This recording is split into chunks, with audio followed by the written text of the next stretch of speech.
Sikat na aktor kinasuhan dahil sa kanyang ginawa na hindi nagustuhan ng taong kanyang tinira. Alamin kung ano ito, kaya tapusin panoorin ang buong video na ito para malaman nyo.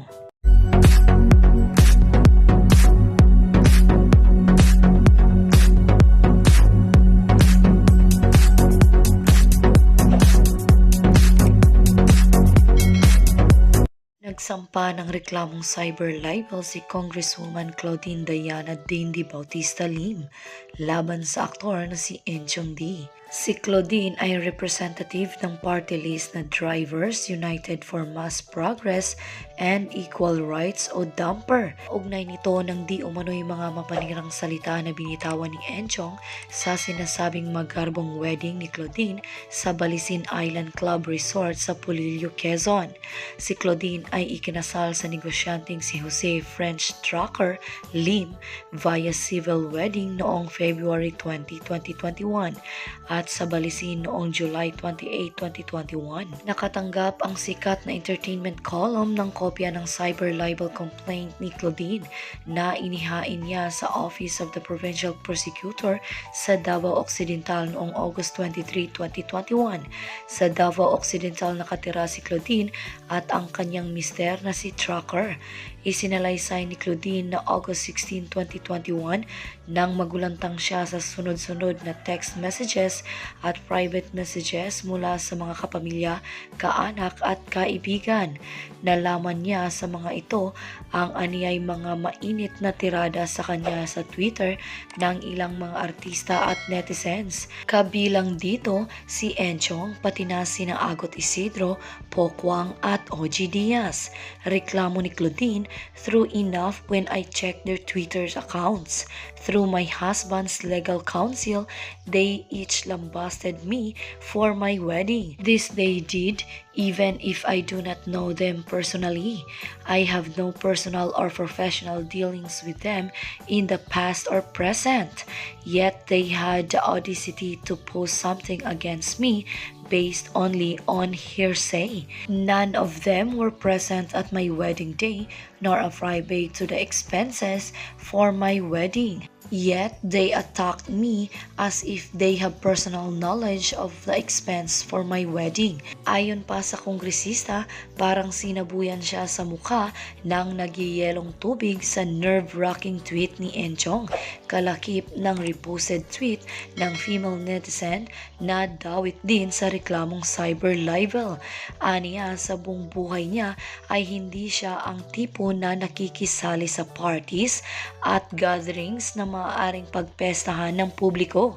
Pati raw ang pagpapakasal niya sa kanyang best friend mula pagkabata na si Trucker ay hindi rin ipinangalandakan sa publiko, kaya hindi raw niya maisip kung ano ang nagawa niya para masabihan ng libelous remarks ng aktor. Paliwanag pa ni Claudine, "There is not even a speck of a reason for them to attack me for celebrating a once-in-a-lifetime and a childhood dream wedding of every little girl. Truth be told, it was even a private ceremony not meant for public consumption or feasting. No media outfits were even present to flaunt or publish the ceremony as the same was strictly private. It was only for my and my husband's loved ones, families, and close friends to enjoy and remember." Base pa rin sa complaint affidavit, umalma si Claudine sa defamatory at malicious na akusasyon ni Enchong at ng netizen laban sa kanya. Pinalabas daw ng mga ito na siya ay corrupt at insensitive sa pangangailangan ng sektor na nire-representa niya. Enchong D even went as far as saying that I use public coffers to fund my wedding by categorically saying that the money for my commuters and drivers went to her wedding, to the detriment and injury to my honor and name. I humbly submit that I am a representative of Dumber PTDA party list, which gives voice assistance and aid to public utility drivers and commuters as well in the House of Congress. The posts were meant nothing more than their malicious intentions of maligning my person, depicting me as a corrupt public official. Niniwala si Claudine na malinaw na siya ang pinapatamaan ni Enchong kahit hindi siya tuwirang pinangalanan ng aktor at netizens sa mga tweet ng mga ito. Isinumitin niya kasama ng kanyang sinumpaang salaysay ang screenshot ng tweet ni Enchong at ng female netizen. Makikita sa pahayag ng netizen na ni-retweet ni Enchong na ang binatikos na personalidad ay representative of drivers and commuters party list, bumoto ng no sa ABS-CBN franchise at Michael Cinco wedding gown ang isinuot sa kasal. Kasama rin sa ni-retweet ni Enchong ang dalawang litrato ni Claudine. Ang isa ay headshot niya na may nakasulat na text na siya ay first nominee representative ng Dumper party list, habang ang ikalawang litrato ay kuha noong araw ng kanyang kasal sa Balisin. Nasa bahay niya sa Davao Occidental si Claudine nang iparating sa kanya ng kanyang loved ones, family, friends, and supporters ang anilay mapanirang tweet ni Enchong pati na ng female netizen. All the readers of the post, especially those from Mindanao and those from the House of Congress, would identify me as the subject of the malicious imputation, saad ni Claudine. Nagsumiti rin si Claudine ng testimonya ng 3 katao na ilan lamang daw sa mga nakapagsabing malinaw na siya ang tinutukoy sa tweets ng aktor at ng female netizen. Dagdag niya, in this case, there is no doubt that the post of Enchong D and female netizen were published as they were posted through their respective Twitter accounts. The posts were widely read by my loved ones, family, friends, relatives, and the general public, not just locally but worldwide. Ayon pa kay Claudine, nakarating sa kanyang nagsorry sa kanya si Enchong noong August 18 o 2 araw makalipas ang insidente. Pero hindi iyon katanggap-tanggap kay Claudine dahil tingin niya ay hindi sincero ang aktor. He was not sorry to me and for the damage that he has done. He just wants to deflect albeit unsuccessfully this criminal charge against him. This does not do any good for him.